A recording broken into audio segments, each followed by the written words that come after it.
ہمارا یہ جو دل ہے روزانہ 1,00,000 دفعہ دھڑکتا ہے. 1,00,000 دفعہ ہر انسان کا دل دھڑکتا ہے، اور 1,00,000 دفعہ دھڑکنے سے 10,000 لیٹر خون ہماری شریانوں میں ٹریول کرتا ہے روزانہ. اور ہماری شریانیں جو ہیں، وینز جو ہیں، ان کو اگر جوڑا جائے تو 1,00,000 کلومیٹر بنتی ہیں. 2.5 چکر پوری زمین کے بن جائیں ہر انسان کی شریانیں اگر جوڑی جائیں. ان ساری شریانوں میں جو خون ٹریول کرتا ہے دل کے ذریعے، کیا یہ خود بخود ہو رہا ہے؟ پھر اس کے بعد اس چیز کے اوپر غور کریں کہ ہمارے جو گردے ہیں روزانہ 25 دفعہ ڈائلیسس کرتے ہیں. ایک ڈائلیسس کی قیمت مارکیٹ میں تقریباً 3,500-4,000 روپے ہے. 4,000 کو آپ 25 سے ضرب دیں، 1,00,000 روپے کا کام ہمارے گردے مفت روزانہ کر رہے ہیں بغیر کسی تکلیف کے. ڈائلیسس کروانے کے لیے تو ٹائم دینا پڑتا ہے، تکلیف کاٹنی پڑتی ہے. یہ ہمارے گردے خود بخود چل رہے ہیں. کیا زمین و آسمان کی ساری مخلوقات مل کے جس بندے کے گردے فیل ہو جائیں وہ گردے چلا سکتی ہیں دوبارہ؟ یا دل فیل ہو جائے تو دل چلا سکتی ہے؟ یہ کوششیں ہوتی ہیں، بیٹری لگاتے ہیں، لیکن وہ کہتے ہیں کہ دل چل رہا ہے لیکن جان ختم ہو چکی ہے. اس طرح دل چلنے سے جان نہیں آ سکتی بیچ میں. پھر ہمارے پھیپڑے روزانہ 23,000 دفعہ سانس اندر کھینچتے ہیں، 23,000 دفعہ سانس باہر نکالتے ہیں. اور جو سانس اندر کھینچتے ہیں، آکسیجن جو ابزارب کرتے ہیں، یہ آکسیجن پورے جسم کے ہر خلیے تک پہنچتی ہے. اور ہمارے جسم میں خلیوں کی تعداد کوئی ہزاروں میں لاکھوں میں نہیں ہے. ایک انسان کے جسم میں 100 ٹریلین خلیے موجود ہیں. 100 ٹریلین، اور 1 trillion is equal to 1000 billion, 1000 ارب کے برابر. اس کو سمجھانے کے لیے سائنٹسٹ نے یہ ایگزامپل دی ہے کہ اگر انگلینڈ جیسے 30 ملک ہوں اور وہ 30 کے 30 ملک درختوں سے پر ہوں، ہر درخت کے 10,000 پتے ہوں، تو جتنے پتوں کی تعداد بنتی ہے نا، 30 انگلینڈ جیسے ملک مکمل درختوں سے بھرے ہوئے، وہ سارے پتے گنے جائیں، ہر درخت کے 10,000 پتے ہوں، تو یہ 100 ٹریلین فگر بنتا ہے. اتنے خلیوں تک آکسیجن روزانہ پہنچتی ہے، جسم کے اندر خلیے موجود ہیں. اور ہر خلیہ ایک پرفیکٹ فیکٹری ہے، پاور جنریشن پلانٹ اس کے اندر لگا ہوا ہے. وہ اپنی خوراک تیار کرتا ہے، ہر خلیہ اس تک آکسیجن پہنچتی ہے، خون کا نظام پہنچتا ہے. یہ سارے کا سارا کمپلیکس سسٹم کیا خود بخود ہو رہا ہے؟ زمین و آسمان کی ساری مخلوقات مل کے یہ کام نہیں کر سکتی، جس کے بارے میں ہمیں وہم ہو گیا شاید یہ خود بخود ہو رہا ہے. پھر اپنی آنکھوں کے اوپر غور کریں. ہماری آنکھیں روزانہ 12,000 دفعہ چپکتی ہیں. ایسے 12,000 دفعہ اگر ہم اپنے یہ ہاتھ کو الٹا کر کے ایک دوسرے پہ یوں رگڑیں نا، تو میرا خیال ہماری کھال اتر جائے. اس سے زیادہ نازک چیز ہماری آنکھ ہے. لیکن اس آنکھ کے درمیان ایسا لیکوڈ موجود ہے کہ جو اس آنکھ کو گھسنے نہیں دیتا اور تکلیف نہیں ہوتی. وہ لیکوڈ تھوڑا سا زیادہ ہو جائے تو خام خواہ ہمارے آنسو بہنے شروع ہو جائیں. جیسے ہمارے گلے میں بھی تھوک موجود ہے، یہ تھوڑا سا زیادہ ہو جائے تو رال ٹپکنی شروع ہو جاتی ہے. کئی لوگوں کو آپ دیکھتے ہیں بیماری ہوتی ہے، ایک زیادہ مقدار میں ہو جائے تو رال ٹپک جائے، کم ہو جائے تو ہم بول نہ سکیں، ہمارا گلا خشک ہو جائے. یہ اتنا کمپلیکس نظام خود بخود ہو رہا ہے. اگر ہم روزانہ 12,000 دفعہ ایسے کریں نا آنکھیں خود سے تو تھک جائیں. لیکن یہ بلا ارادہ یہ ساری کی ساری چیزیں کسی کنٹرولنگ اتھارٹی نے اس کو ٹائنیسٹ ڈیٹیل تک کنٹرول کیا ہے کہ جو ہمارے اختیار سے باہر خود بخود ہماری آنکھیں چل رہی ہیں.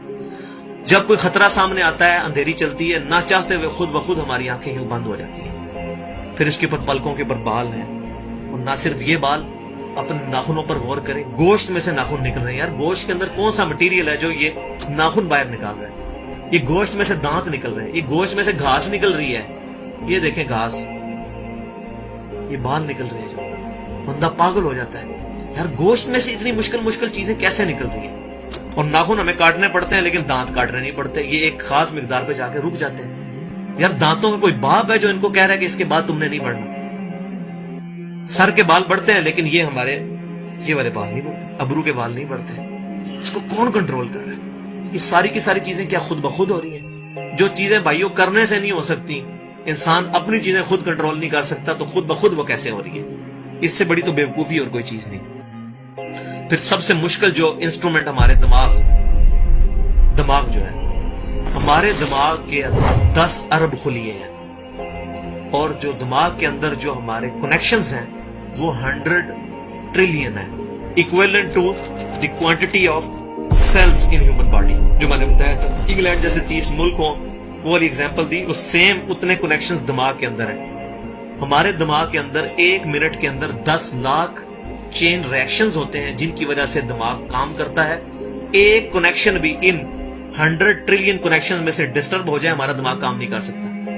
اتنی ٹائنیسٹ ڈیٹیل تک دماغ کو جو کنٹرول کیا ہے, یہ کیا دماغ خود بخود اپنے آپ کو کنٹرول کر رہا ہے؟ زمین و آسمان کی ساری مخلوقات مل کے ایک بندے کا دماغ نہیں چلا سکتی اگر اس کا دماغ خراب ہو جائے یا کنیکشن ڈسٹرب ہو جائے. یہ اکثر لوگوں کو ایسا مسئلہ ہوتا ہے کہ کہتے ہیں جی خون آ گیا اس کو اور یہ دماغ جو ہے اس کی شریان پھٹ گئی, یہ ہو گیا. تو یہ جو 10 لاکھ پر منٹ ریئیکشنز ہو رہے ہیں, ان کی وجہ سے ہمارے پورے جسم کا جو نظام چل رہا ہے, ہمارے سونگنے کی حص, ہمارے چکھنے کی حص, ہماری دیکھنے کی حص, باقی سارے نروز کا سسٹم جو ہے یہ دماغ کنٹرول کرتا ہے انہی ریئیکشنز کے تھرو. پھر انسان اپنی ریپروڈکشن پر غور کرے کہ انسان پیدا کس سے ہوا ہے؟ منی کے ایک قطرے سے. منی کے ایک قطرے کے اندر 1 کروڑ 20 لاکھ سپرمز موجود ہوتے ہیں. ہر منی کے قطرے میں اتنی طاقت موجود ہے کہ 1 کروڑ 20 لاکھ انسان اس میں سے پیدا ہو سکتے ہیں ایک قطرے میں سے. اور ان 1 کروڑ 20 لاکھ سپرم میں سے صرف ایک سپرم جو ہے وہ گائیڈ ہوتا ہے. وہ ایک پوری سٹوری ہے, اگر میں سناؤں اس کے لیے گھنٹوں چاہیے. اور وہ جا کے جو مدر کی اووری جو ہے اس کو جا کے فرٹائل کرتا ہے اور وہاں پریگنینسی ٹھہرتی ہے اور بچہ بننا شروع ہو جاتا ہے. اس ایک سپرم کو کون راستہ دکھاتا ہے اور وہ کس مشکل راستوں سے گزر کے وہاں تک پہنچتا ہے, انسان پاگل ہو جاتا ہے. اب نیشنل جیوگرافک پہ یہ ویڈیو چلائی تھی, انہوں نے ساری چیزیں دکھائی تھی, تو انسان پاگل ہو جاتا ہے اس چیز کو دیکھ کے. تو یہ زمین و آسمان کی ساری مخلوقات مل کے کیا ایک بچہ بنا سکتی ہیں؟ پاگل ہیں سب کے سب لوگ, پریشان ہو جاتے ہیں کہ منی کے ایک قطرے سے اتنا بڑا انسان کیسے بن جاتا ہے. اس منی کے قطرے میں تو کوئی ایسی چیز نہیں ہے جس سے آنکھ کا ڈھیلا بن جائے اور اس کے پیچھے شیشہ لگ جائے. اس میں تو کوئی ایسی چیز موجود نہیں کہ یہ بال جیسا مٹیریل نکل ہے.